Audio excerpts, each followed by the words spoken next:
Good evening, everybody. My name is Wayne Ranney, and I serve on the board of directors for the Grand Canyon Historical Society. And we welcome you to tonight's virtual outing.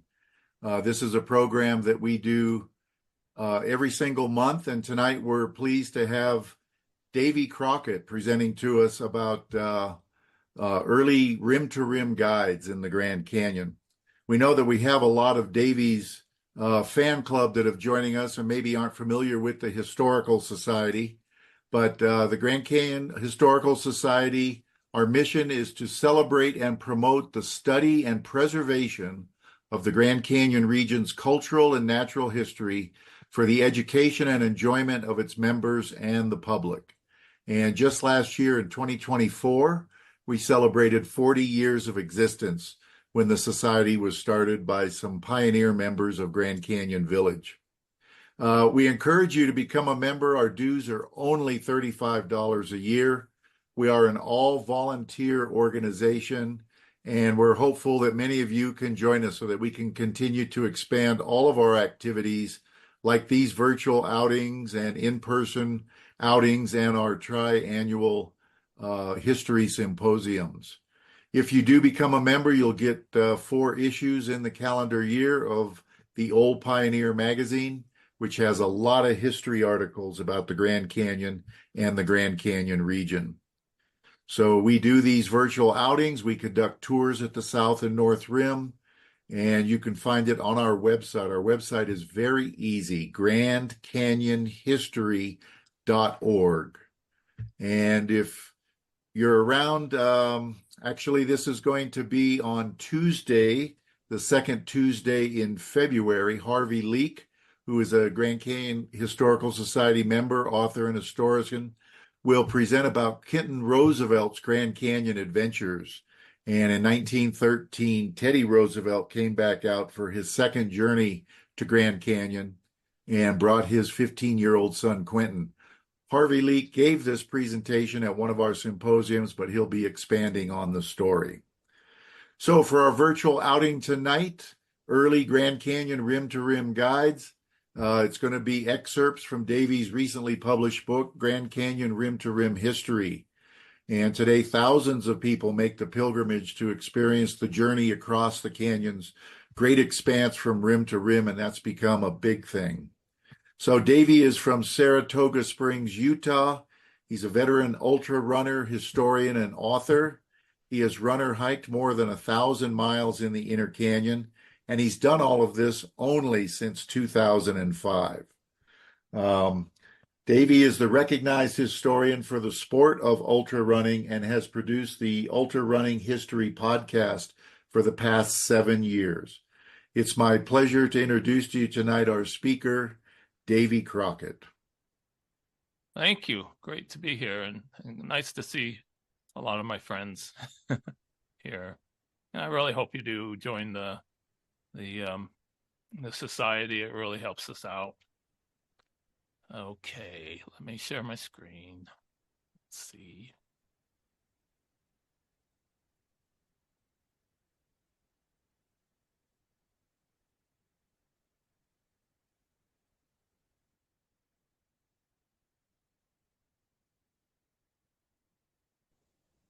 Okay, you should see it.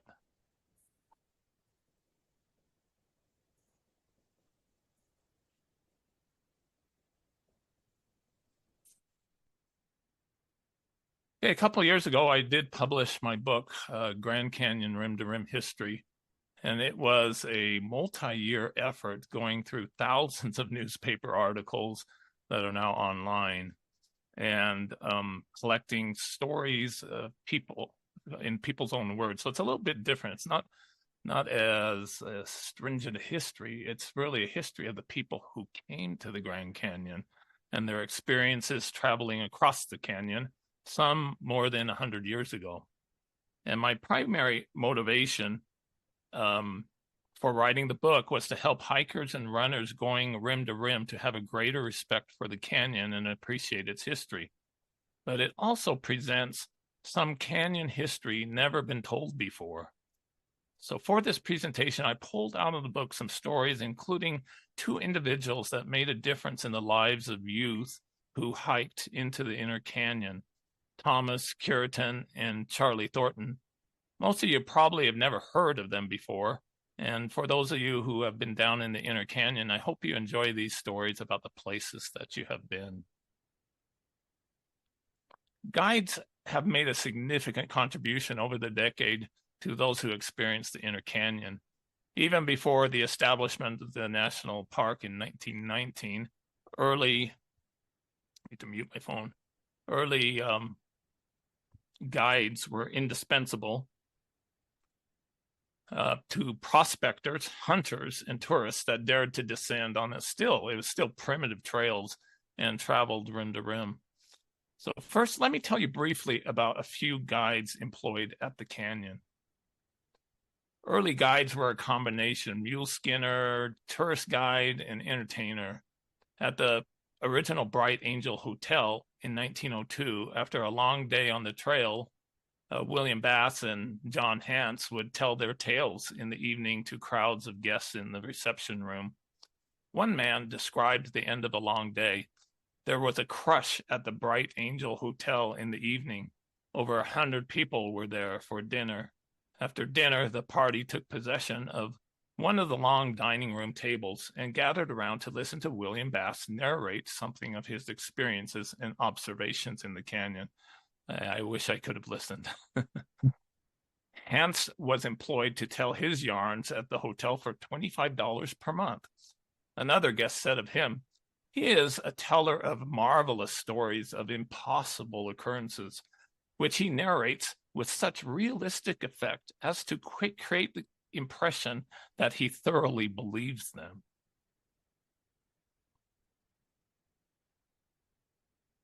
At Phantom Ranch, at the bottom of the canyon, the guides made their headquarters at the mule stables.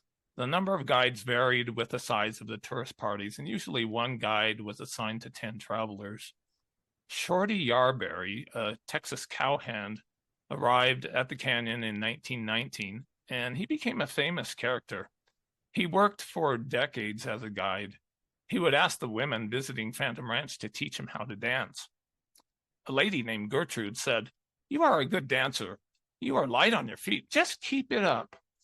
But Shorty was mournful and said, "Somehow it just seems as if I can't learn." Well, a 3-year veteran guide, Jack Way of Fort Worth, Texas, came by and said, "That Shorty is the best dancer in the country. He just likes getting the girls to teach him how to dance." And Gertrude realized that she had been spoofed. Well, Shorty built the rock wall around Phantom Ranch, and he planted many of the cottonwood trees. And in 1936 was given the honor of taking the first mule train over the newly completed river trail built by the Civilian Conservation Corps. He died in 1957 and is buried in the Grand Canyon Pioneer Cemetery. Dean Clevenger, a rancher from Oklahoma, was a Grand Canyon guide for 2 decades and was another colorful character. People in his mule train would ask why the Kolb studio at the trailhead snapped photos of them as they began their inner canyon trek. He would explain that the photos were needed to, quote, identify the bodies. Clevenger also explained that the mules were taught to face out over the canyon when they halted, so that if the rider fainted, they wouldn't fall over the edge of the trail. He would use ammonia to revive his fainting guests. When asked who were the most prone to fainting, he said, "Girls on honeymoons, nurses, and blondes." Frequently, hikers going down to the river and back admitted that they could not climb back out and asked for a mule ride back up. Guides would call these people dragouts. During the 1940s, 3 women hiked down to Phantom Ranch wearing tennis shoes and developed terrible blisters. They planned to stay overnight at Phantom Ranch and wanted a mule ride back up. Clevenger said, "Tell you what, I'll feed them mules plenty of soft hay tonight, so they'll be nice and soft to ride on tomorrow. Of course, we got nothing left but blind mules, but them mules here real good."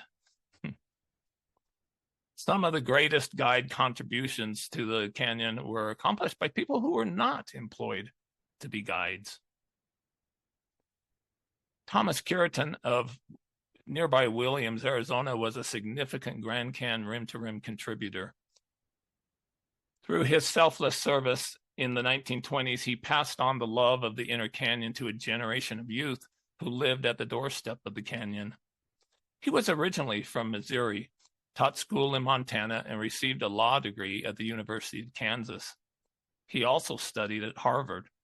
In 1906, he and his wife Nellie moved to Williams, where he became the superintendent of schools. He was given the title of professor, or prof for short. Teaching conditions were challenging in the small city near the Grand Canyon, with about 1,000 residents. The school, grades 1 through 8, were crowded with up to 200 children, 50 per room, where Prof. Curitan was both the principal and teacher of multiple grades.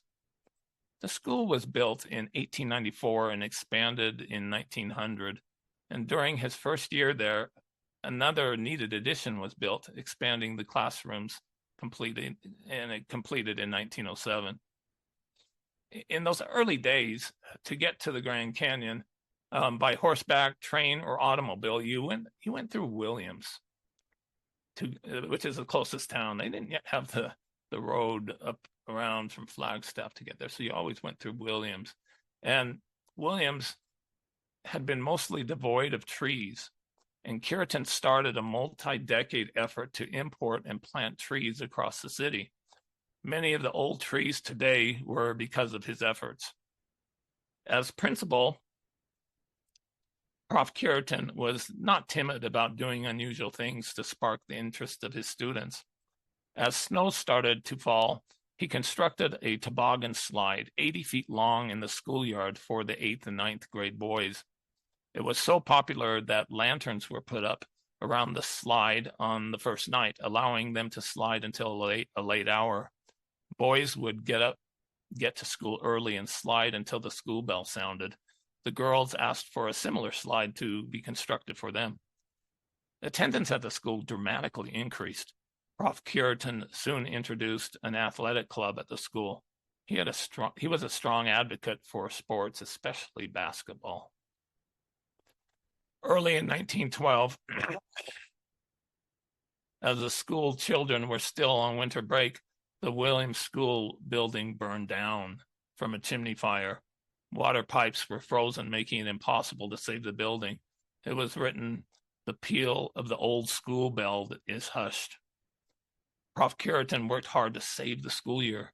What little furniture could be saved, and some's in the picture here, was moved to the Methodist and Catholic churches and the upstairs of the Opera House to continue classes.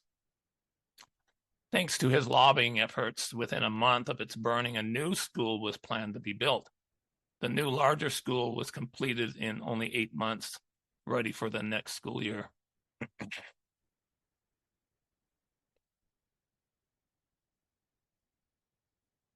In 1921, Prof. Curitan started taking youth on campouts, which would eventually lead them to the Grand Canyon. He took Boy Scouts camping out in the forest at Sycamore Canyon, about 17 miles from Williams. The attraction was a swimming hole with cliffs to jump off. A favorite activity was chipmunk races. Someone would spy a chipmunk, and off they would all race through the woods until someone ran it up a tree. When it eventually jumped, the lucky fellow catching it was the winner. Prof. Curitan was also a brilliant attorney, businessman, and state congressman. During the 1920s, he went into the tourist business and invented the idea of the garage cabin, a motel with a garage. He built 28 such units with private garages in Williams at his auto camp. This was a very forward-thinking idea, as more visitors were headed to the Grand Canyon by automobile. It was located at the junction of Route 66 and Grand Canyon Boulevard. During one season, he hosted 6,000 cars and 29,000 tourists heading to and from the Grand Canyon and other destinations. He once was asked by a city dweller, "Why do you live in this little old hole?" Puritan replied, "We love the mountains and the pines. We know that Williams has a future. Someday thousands of people will come to our mountains to cool off beneath the pines in summer, and snow sports will draw others in the winter." Williams soon became known as the gateway to the Grand Canyon.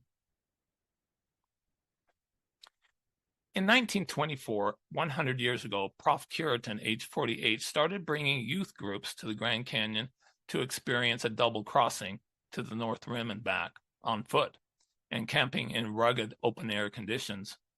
During the 1920s, rim-to-rim travel on foot was extremely rare. Prior to that time, most crossings were made by hunters going to the North Rim to hunt mountain lions, but they would usually travel by mule or horse.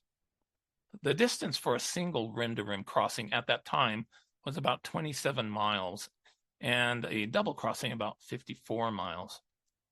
Hikers would start at the south rim, the lower left of the map here, and use the Bright Angel Trail, descend to Indian Garden, which is now called Havasupai Gardens. And from there, if you continued on the Bright Angel Trail all the way to the river, you dead-ended. There was no bridge, Silver Bridge there. There was no river trail to get over to the bridge. So that wasn't the way you got to Phantom Ranch. The way you got there was at Indian Garden. You took the Tonto Trail. In fact, this is the way people are having to use it right now because of the pipelines being constructed there. They've closed this section, so people are using this route. Go over to Tip-Off, and there they took what was called the Cable Trail at that time down to the river, and South Kaibab Trail was newly being constructed. So they would cross the river on what was called the Swinging Suspension Bridge. I'll show you a picture of that, and then about a half mile they would reach Phantom Ranch, and then continue up straight up the Bright Angel Canyon to get to the North Rim.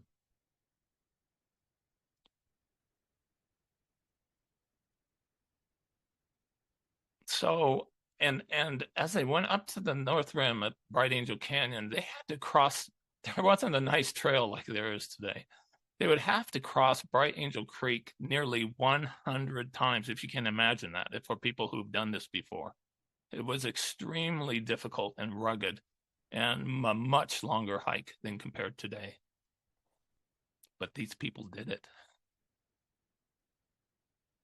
In 1924, Prof. Curitan took 4 young men with him, along with Clarence Radcliffe, a photographer. The hike was ambitious, 4 days total, camping at the bottom each way. They made stops to enjoy the scenery and also for swims in the Colorado River.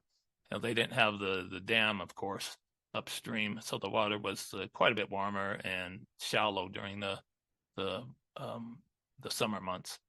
Their report included: the ascent to the North Rim follows the bed of the Bright Angel Creek for 4 miles, and this creek is crossed 60 times in that distance. And they're referring to what we now call the box.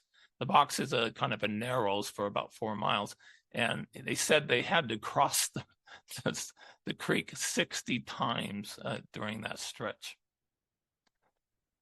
At first, the party took off their shoes before crossing, but later they saw the impossibility of keeping this up at each ford and plunged in full shod.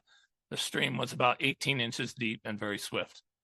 They carried very little food, mostly bread and bacon, and got quite hungry. It was written, the trip was enjoyed as keenly by Prof as it was by the boys. Prof looked 10 years younger after the fine outing.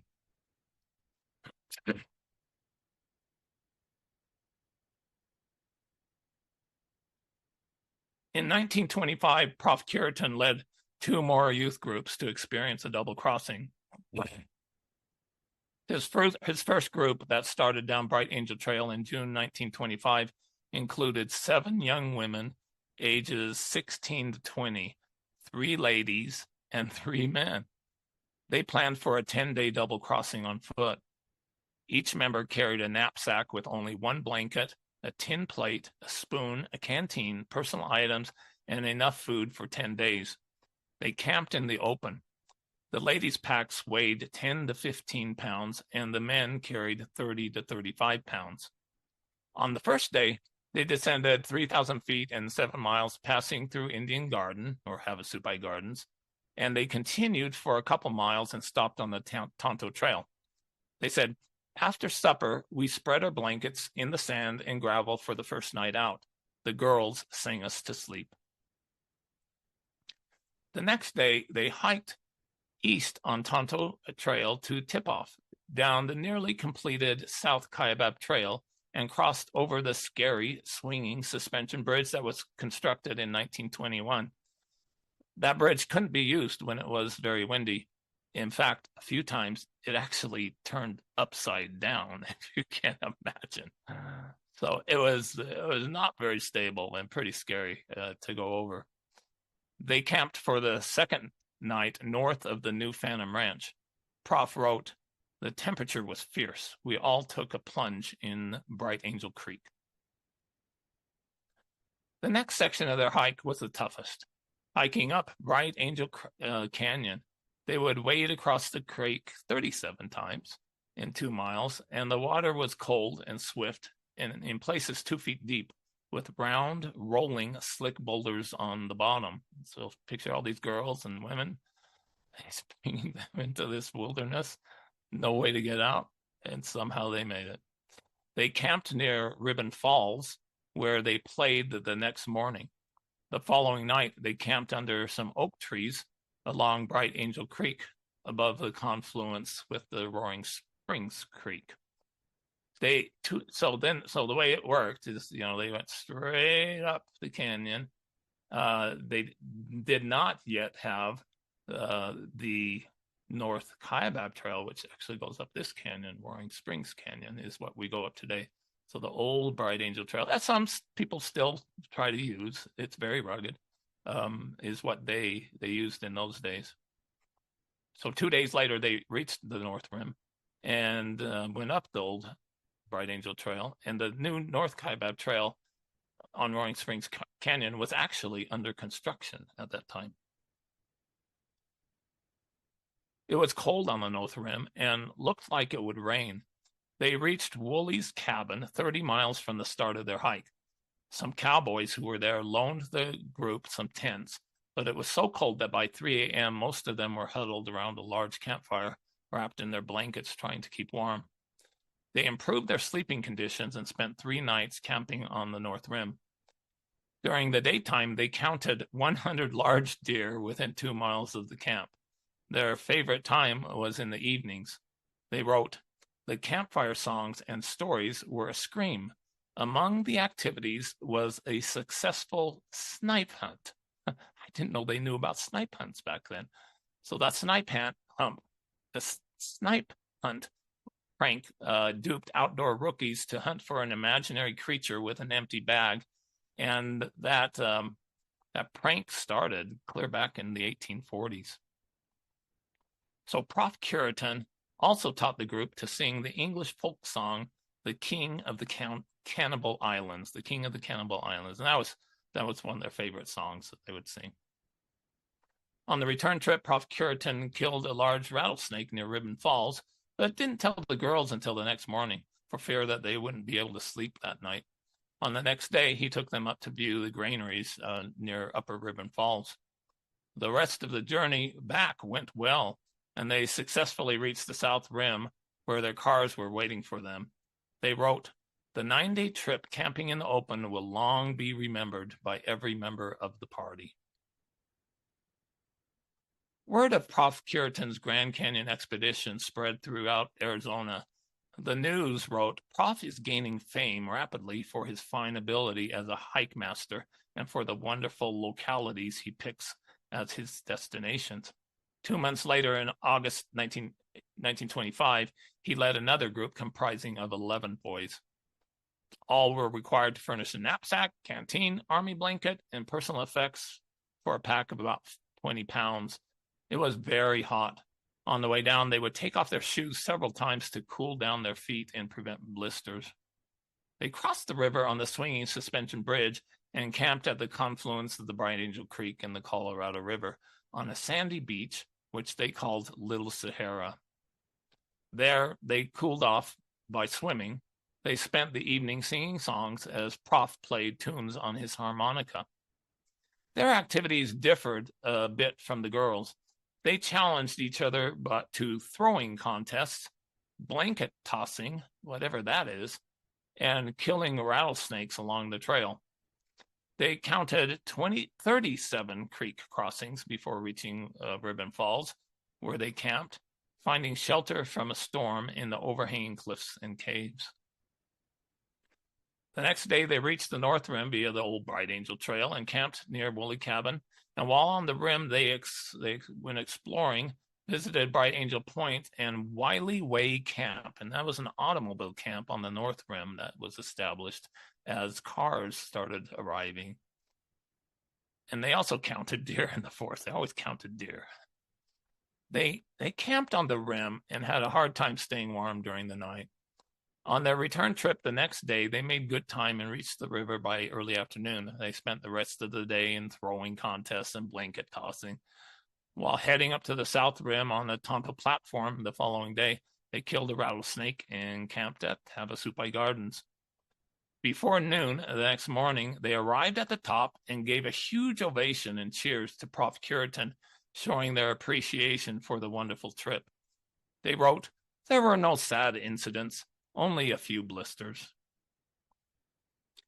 The next year, 1926, Prof. Curitan took 8 boys on another double crossing, this time using the new South Kaibab Trail.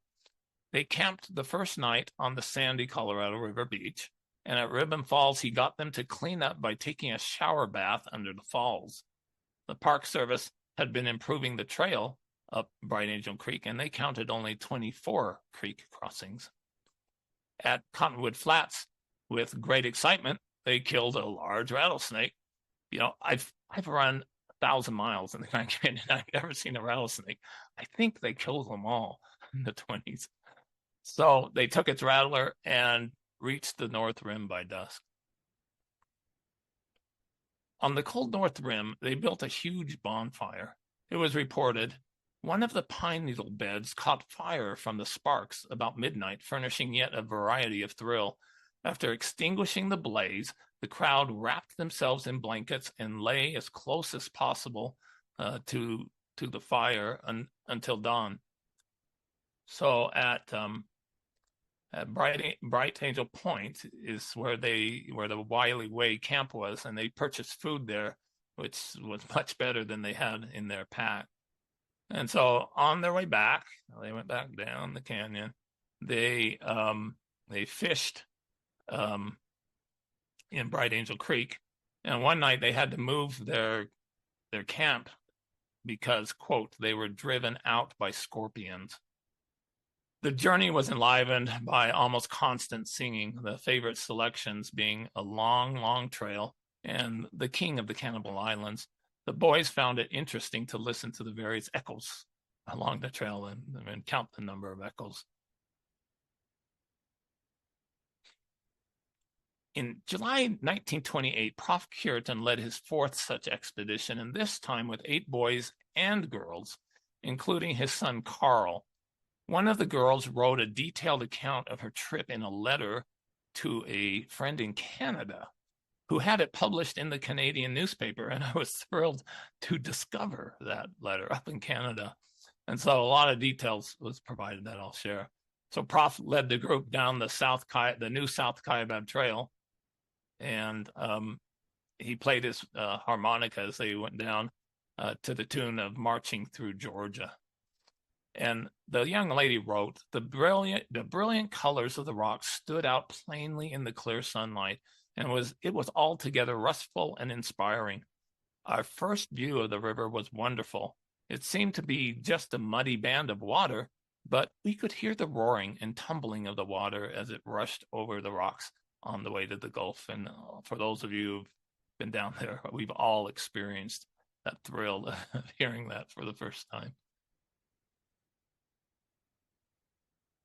The new Black Bridge, that's this bridge here, was almost complete, And what's cool is the swinging suspension bridge was still in place, as shown in this picture. So the boys crossed over the black bridge and the girls went over the old swinging suspension bridge. And she wrote, imagine walking over that treacherous river with only thin strips of boards held together by cable between you and the roaring water below. The group camped for the night on the beach, and the young lady wrote, we all went wading, and the boys later in the evening went swimming. After supper, and their supper was oatmeal, raisins, prunes, coffee, and bread, we played in the soft silver sands for a while. And since we were all tired, we unrolled our blankets and tried to sleep. A hot breeze blew sand in our faces all night. None of us were used to sleeping on the hard ground, so I'm afraid that none of us got much sleep. In the morning, Prof took the youths to the grave of Reese Griffiths, who had died 6 years earlier while working on the trail along the north side of the Colorado River. She wrote, he was buried in a niche in the granite wall, and a border of beautifully colored rocks of Grand Canyon was placed around the grave. A plate with his name and other information about his death was cemented in the wall over the grave. And when I go down there, I always try to stop and pay my respects. The grave's easy to find. Their stroll through Phantom Ranch was amazing. And Phantom Ranch was just brand new. It hadn't been there for too many years. The young lady wrote, there was a lovely orchard here, and we all gazed hungrily at the peaches and apples hanging on the trees. Carl and Leslie dropped behind, and from the smiles on their faces when they again joined us, we knew that the peaches were good. Prof played some more tunes, and they continued their march. They continued and camped near Roaring Springs, where there was a stove and remains of a construction camp, and took a rest day. That evening, we told ghost stories about with our blankets spread out, and supper was over. When supper was over, it rained a little, and that night it didn't bother us. A deer came into the camp and woke us up. On the hard climb up to the north, they used the North Kaibab Trail that was still under construction in Roaring Springs Canyon. And one girl was so exhausted that the boys carried her up quite a distance. At the North Rim, they resupplied their food at the nearly completed Grand Canyon Lodge. Because Keratin knew the manager, they were allowed to look around the hotel and, quote, almost bought the soda fountain out. After fully supplied, they headed back down the trail, camped again at Roaring Springs, and the boys went fishing. And about noon the next day, they had company at their camp. And here's a fun quote. A guide came down to our camp. There were just 2 women in his party, 2 ladies from Boston, and neither had ever been on a mule before, so you can imagine how sore and stiff they were. They had on dresses and little silk hats. Their faces were burned fiery red, and they were exhausted and uncomfortable. The guide helped them from the mules to the cool shade under the trees. We talked to them, and after they had eaten their lunch, which the guide carried on his saddle, and they went on to the river. That evening, the group ate fish and played games. We found some boards and fixed up a seesaw on a rock and took turns bouncing up and down. Then we pitched $50 into the holes in the ground. We played until we were tired. We told ghost stories, and that night then went to sleep. The next day, they had a water fight at Ribbon Falls. And at Phantom Ranch, they had a birthday party for one of the girls and then camped at the Colorado River. The boys built a big fire on the sand, and we had a time telling stories and then went to sleep thinking about the hard climb the next day. In the morning, they climbed up to Tip-Off and then took the Tano Trail towards Havasupai Gardens. The young lady wrote, we camped at Burrow Springs, where Prof told us that we could cook anything we wanted, cooked millions of hotcakes, nearly everything we had, and then we ate. The sun went behind the clouds, and it stormed fiercely for a while. Then the sky cleared, and we marched on to Indian Garden in the late afternoon. There was lots of fruit on the trees here, and we ate plenty of green and ripe ones, too. peaches and apples. We watched the glowworms on the berry bushes and had a good time chasing around, seeing everything. They got up at 3 a.m. to get ready for the last climb. We went slowly and rested often and gradually drew near the top. We met many people coming down the trail afoot and by muleback. They reached the top and ate everything in their packs. That was the last known youth double crossing that Prof. Curitan led. Over the years, Prof. Curitan brought nearly 50 people rim to rim, young people rim to rim and back.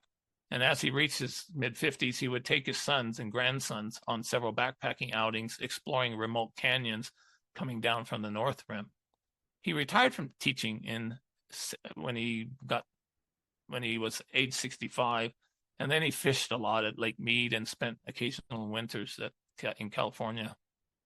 In 1955, Prof. Curitan suffered a serious stroke, and he died in 1957. He made sure that much of the land that he owned in Williams was donated to the city and designated it for recreation. In 1960, the city's swimming pool was built on the former land, expanded in 1986 to form Curitan Park. Alan Curitan was Prof. Curitan's grandson. When he was 17 in 1954, he accomplished his first rim-to-rim hike with his father, Carl Curitan, who was the boy who ate the peaches at Phantom Ranch in 1928. Well, Alan went to college in Flagstaff, where he ran track. He became an active member of the college's hiking club and president starting in 1957. He made very long Grand Canyon hikes with famed Grand Canyon explorer Harvey Butchart. By 1962, Alan had made 48 trips into the Grand Canyon and lowered the 38-year-old fastest known time for rim-to-rim crossing with a time of 4 hours and 15 minutes. He then again lowered that time in 1981 to 3 hours and 6 minutes, and that record lasted for 30 years. When it was broken, and that's fairly recent, he greeted Jared Scott coming up to the rim to congratulate him. I thought it was interesting that Prof. Curitan's had passed on his passion for the Grand Canyon rim-to-rim hiking to his descendants and to others. Charlie Thornton from Tucson, Arizona should be recognized as the founder of the idea of hiking rim-to-rim in a day. He was born in Nogales, Arizona, on the Mexican border south of Tucson. When he was 5 years old, his mother died, and he moved to Canada to be raised by relatives. In 1927, at the age of 15, he moved to Tucson and graduated from Tucson High School. In 1947, Charlie started to volunteer at the Arizona State School for the Deaf and Blind and established a wrestling program. 2 years later, he was hired full-time by the school. When Charlie first came to the school, there was no physical education program available for blind students, so he organized it. A student remembered, quote, "So many blind students would just sit on the mat or the sidelines. He would always try to get them motivated because they were afraid and hadn't been encouraged to try physical activities." The Lions Club built a gym, and friends donated equipment such as chin-up bars and exercise bikes. Charlie built a running track for the blind boys. NBC aired a news segment on the unique track. It was reported that the track is much like any other, with the exception that the inside perimeter is bordered by the curving length of a tubular steel handrail. In 1953, Charlie created a hiking club at the school. Boys in the club became very fit, hiking local trails in the mountains around Tucson and scaled some high mountains. He came up with the idea for some of them to hike rim to rim across the Grand Canyon. So in April 1956, Charlie had those interested in the hike to train 2 miles each morning before breakfast on the special track. He explained, "In addition to keeping them in excellent physical condition, hiking develops their mental horizons, broadens their accomplishments, and gives them rewarding outdoor experience. They're wonderful kids." In late May 1956, Charlie led the 2 completely blind boys and 4 other partially blind boys down South Kaibab Trail, destined for the North Rim. It took only 2.5 hours for them to reach the Colorado River, where they crossed the Black Bridge. They bathed their feet and patched their blisters on the banks of the Colorado, and then going up the North Kaibab Trail, they had to ford Bright Angel Creek only 6 times. So the trail had been greatly improved since the 1920s. By noon, they reached Ribbon Falls, showered under the spray of the falls, and ate lunch. Charlie said the boys had an excellent sense of balance, timing, and seldom stumbled. He said, going down the trail, the completely blind keep in touch, usually hand on shoulder with the man ahead. They follow well. They are used to hiking single file. Rough terrain holds no terrors for them.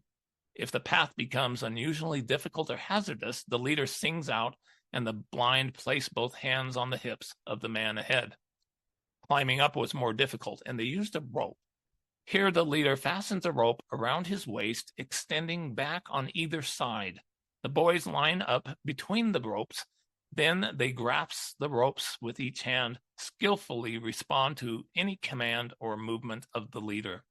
That's amazing. The last 5-mile stretch was, of course, grueling. They arrived at the top of the North Rim at 7 p.m. for an impressive 12-hour crossing. It was reported as Raymond Mungeray, age 19, panted to the top. He paused, took a deep breath, and then burst into a happy grin, clapped his companion on the shoulder, and exclaimed, "Boy, what an experience. We've sure got a lot to tell the fellows when we get back." In 1957, he took the boys to Rocky Point, Mexico, to hike along the beaches of the Gulf of California. But in 1958, he returned with a second group of 8 boys from the school to again do another crossing. It was reported most experienced hikers take 2 days to go from one side of the Grand Canyon to the other. A totally blind student and 7 with impaired vision recently made the tricky hike in a day. They started at sunrise, went down the South Kaibab at a fast pace. While heading up the North Kaibab Trail, they had to push through dense, low-lying thickets of wild grapevines as the temperature rose. The lunch break was at Ribbon Falls, and a reporter who came with them wrote, "Gone now was the light-hearted banter. Nothing now but a stubborn, heads-down grind, a steel determination to finish." They finished in 11 hours and were extremely proud that they beat the time made by the 1956 hikers. The reporter struggled and finished 3 hours later. In 1959, Charlie was fired from the School of Deaf and Blind after 10 years of employment because of a difference of opinion over administrative matters. The public was outraged and sent many letters of protest to the newspaper. Mr. Thornton has become a second father to the boys. The boys went and asked why, but the superintendent only said that Charlie would not be returning under any circumstances. Charlie appealed. A closed hearing was held without him attending. They deliberated for 4 hours, and the firing was upheld because of, quote, insubordination. In later years, Charlie said that he was fired because he did not have a college degree. Although he suspected that envy might have been involved, the programs he had developed for the blind children had surpassed those programs for the deaf, and that caused a rift. The school soon dismantled all that Charlie had built, including the gym and the track. In 1959, the Grand Canyon hike for the blind went on with 7 boys from the school. It was reported while the boys were doing a lot of shouting and talking back and forth during the first half of the trip, they're quiet and businesslike on the last section. The pace was slowed down to about 2 miles per hour average. The boys took brief rests while going up the steep North Kaibab Trail. They were constantly figuring out how long it would take for them to get to the top, hoping to break their 11-hour record. Well, 2 got permission to push on ahead and came in under 12 hours. The new Southern Arizona Hiking Club from Tucson, Arizona, took over the organization of the hike in 1960. 22 hikers took part, including Charlie and 7 blind boys from the school. Some boys had previously made the trip. It was thought to be the largest group at the time to ever cross the Grand Canyon. Charlie said to the boys, "They seem to feel if they can cross the Grand Canyon on foot in one day, they can do almost anything." That year, they were all together at Ribbon Falls at the hottest time of the day. It was difficult to hold back the most ambitious boys as the distance to the top got shorter. 2 could not stand the slow pace set by Charlie any longer. They lit out for the top at a run, and despite being more than a mile behind, they passed all the hiking club members but 2. The hiker first to finish that year was Dave Gross, age 17, in 9 hours and 35 minutes. They all finished within 13 hours. After returning home, a participant was questioned, why in the world would anyone take blind kids to see the Grand Canyon? He wrote, "I submit that those blind boys saw more than do half the hurrying tourists who promenade along the rim side patio of Bright Angel Lodge. For I know that those boys smelled the fresh fragrance of the pine trees in the chilly morning breeze, tasted the hot dust along the downhill trail, and shivered through waist-deep crossings of icy Bright Angel Creek. In crossing the mile-deep chasm on foot, they achieved something few sighted visitors ever will equal." In 1985, a reunion of blind hikers was held at the South Rim with Charlie Thornton. It was organized by one of his former students, Ron Garrett. They hiked down to Phantom Ranch and back. Paul Montoya of Phoenix said, "That was tougher than the last time in 1959. I was 15. We can't really see it, but we can hear the sounds of it. There's a physical gratification, the joy of being able to do this.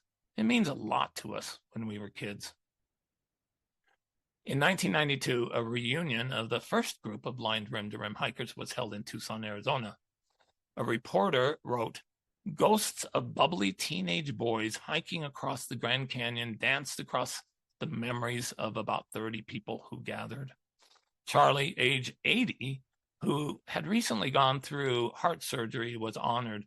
He was sad that there was no longer traces of his work at the School for the Blind. He said, now it's all gone. They've ripped up the gym and the track, and there's a new building up now. There's no sign of me ever being there anymore." Richard Ferguson, age 53, was 17 when he went on the hike, and he said, "Charlie wanted us to do kinds of things so we could be equal to sighted people who had these opportunities available to them. We never had the opportunity before Charlie. He gave us a lot of confidence and helped me learn to meet new people and try new things." Charlie understood that his students were living monuments to his presence. They were truly the pioneers of Grand Canyon rim-to-rim hikers in a day and started it all. About a year and a half later, in June 1993, Charlie went missing after he failed to return from a morning hike in the Santa Catalina Mountains above Tucson. His car was found in the foothills. His body was found at the bottom of a 40-foot dry waterfall. A nice tribute was written about him in the Tucson newspaper. He was a pioneer in getting blind students involved in physical education programs that rarely had been available to them. He did more for those kids than anyone had ever done before. Charlie Thornton was truly the father of Grand Canyon rim-to-rim hikes in a day. So guides both employed by the park and others who brought youth to the park have passed on the love for the canyon to the rising generation and indeed made a difference in the history of the Grand Canyon. So hundreds of more stories like this are available in my book, Grand Canyon Rim-to-Rim History, which I had a ton of fun putting together. It is available on Amazon. I hope you will consider being a member of the Grand Canyon Historical Society to help us out. But thanks for everybody for coming and listening, and I'll turn it back to Wayne. Thank you very much, Davy. That was very informative. We have some time for questions now, and if you like, you can post your questions in the chat box on the bottom bar of your screen, or you can just unmute yourself and ask your question directly of Davy. And again, Davy has just recently been elected to the board of directors of the Grand Canyon Historical Society. And this is a wonderful contribution. Thank you, Davy. And we're encouraging folks to join the Grand Canyon Historical Society. So anybody with a question for Davy at this time?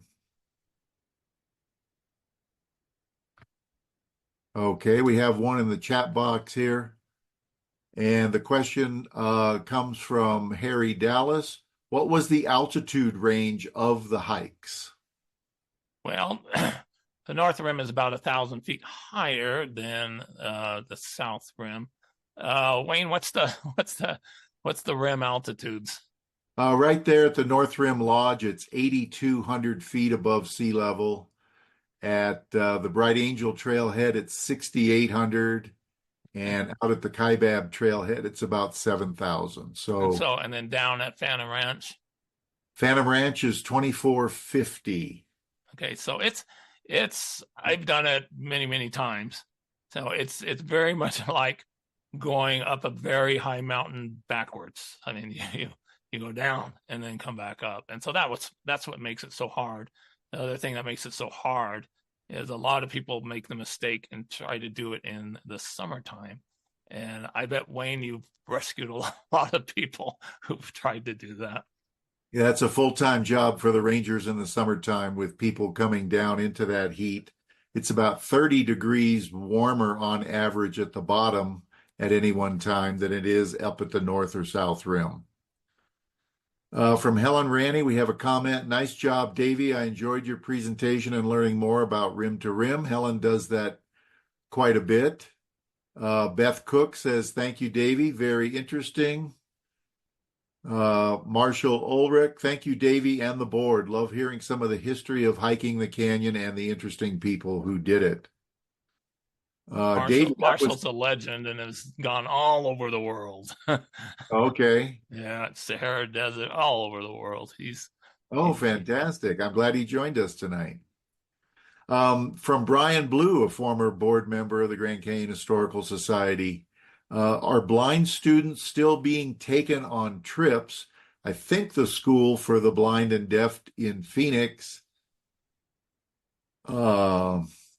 I don't know. It's a good question, but I think I have heard that blind people are still making that trek. I don't know about boys, but I think the blind are still doing that.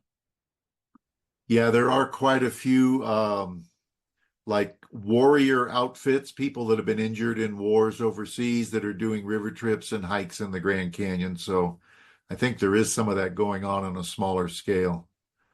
Amita Joshi says, thanks, Davy, for an interesting presentation. Kim Christian, again, excellent presentation. The Old Bright Angel is so beautiful. So I think Kim Christensen has hiked on the Old Bright Angel. I wish I could do it. Yeah, I know I did that a long, long time ago, but I think the statute of limitations is up on me saying I did it. Mahela Mullen, thank you, Davy, for this beautiful, extraordinary history of the canyon presentation. I read your book. Fabulous. Jim Way has a question. Who's the youngest person and age that hiked the rim to rim? Well, I don't know the youngest who hiked it, but the first baby who went across was one of the Kolb brothers who did the Kolb studio. He fastened a kind of a basket on the mules and took his daughter, I'm trying to remember her name, Betsy, maybe? Edith. Edith, that's right, Edith, because that's the name of the boat. Yes. and took her across. So I thought that was fascinating that she went across in the very, very early years. There are records of women who were carrying babies that have hiked across the rim, so that would be not quite born. Gregory Trapp asked, any recommendations for the best months to attempt rim to rim to rim? So the best month is, I like October. Why October is nice is you don't usually get the heavy rains and it's not as hot. And the North Rim is is still accessible by car. Many people also do it in April. Um, by mid-May is when summer starts arriving at the bottom of the Grand Canyon. So from mid-May to mid-September, I mean you can do it, but you won't have fun. So I really recommend people to try October. And if you're doing it, don't do it on a weekend. It might be 1,000 people on the trail. It gets very busy, and it's not very fun to see just a stream of people coming at you constantly. So one of my favorite times is actually Thanksgiving weekend. I've done some very, very long hikes in the Grand Canyon at that time. Also, the thing to keep in mind is that the North Rim facilities do not open until May So, 15th. and And a lot of times the North Kaibab Trail near the top may be closed due to snow damage that they received over the winter. And so that's why a lot of people do focus a lot of their rim to rim hikes during the fall months rather than the spring months. yeah, when I've gone in early May, I've usually seen trail workers because of the rock slides. The North Kaibab Trail is just seems like every year some part of that trail gets destroyed, and they have to do a lot of really good work to put that back in shape. So Roy has written, I will be visiting Arizona during the first week of February and headed to the Grand Canyon for the first time. Way to go, Roy. This surely puts things in perspective. Thank you for this, Davy. I have enjoyed a number of your books on ultra running. Werner Stanfill also says, great presentation, enjoyed the book. Jeff and Deb Spencer want to ask you, are you still doing Rim to Rim 3? Asking for my 7-4 friend. So I think he's asking if done the quad maybe. So I have done a quad, which is which is two rim to rim to rim. So 4 times across in one push, and it's an amazing experience. And I tell you, that last trip up the North Kaibab is just gruesome. It's just you're so tired after you've done almost 100 miles to come out of the canyon. But I have done it. There's been about, I don't know how many people have done it, probably reaching about 20 or so who've done a quad crossing. Wow, I had not heard of that before tonight, so I've just learned something. Um, Liz, really appreciate your sharing. Watching this with my son as we prepare for our Rim to Rim in May has been fascinating. And Dick Brown, our former president, great talk, Davy. My 10-year-old daughter and I made a north to south Trans-Canyon hike. I told her she was the youngest to ever make the journey. Probably not true, but probably something she was glad to hear as a 10-year-old. Sure, why not? Thanks, Dick. Heather writes, I don't know about blind school trips, but I took a blind person down Grandview many years ago, and just like you said, he experienced so much, and I learned much from him. He could listen to how the sound changed as we went by the cliffs and had a good sense of the topography. Really enjoyed the talk. Thank you, Davy. And I love the Grandview Trail.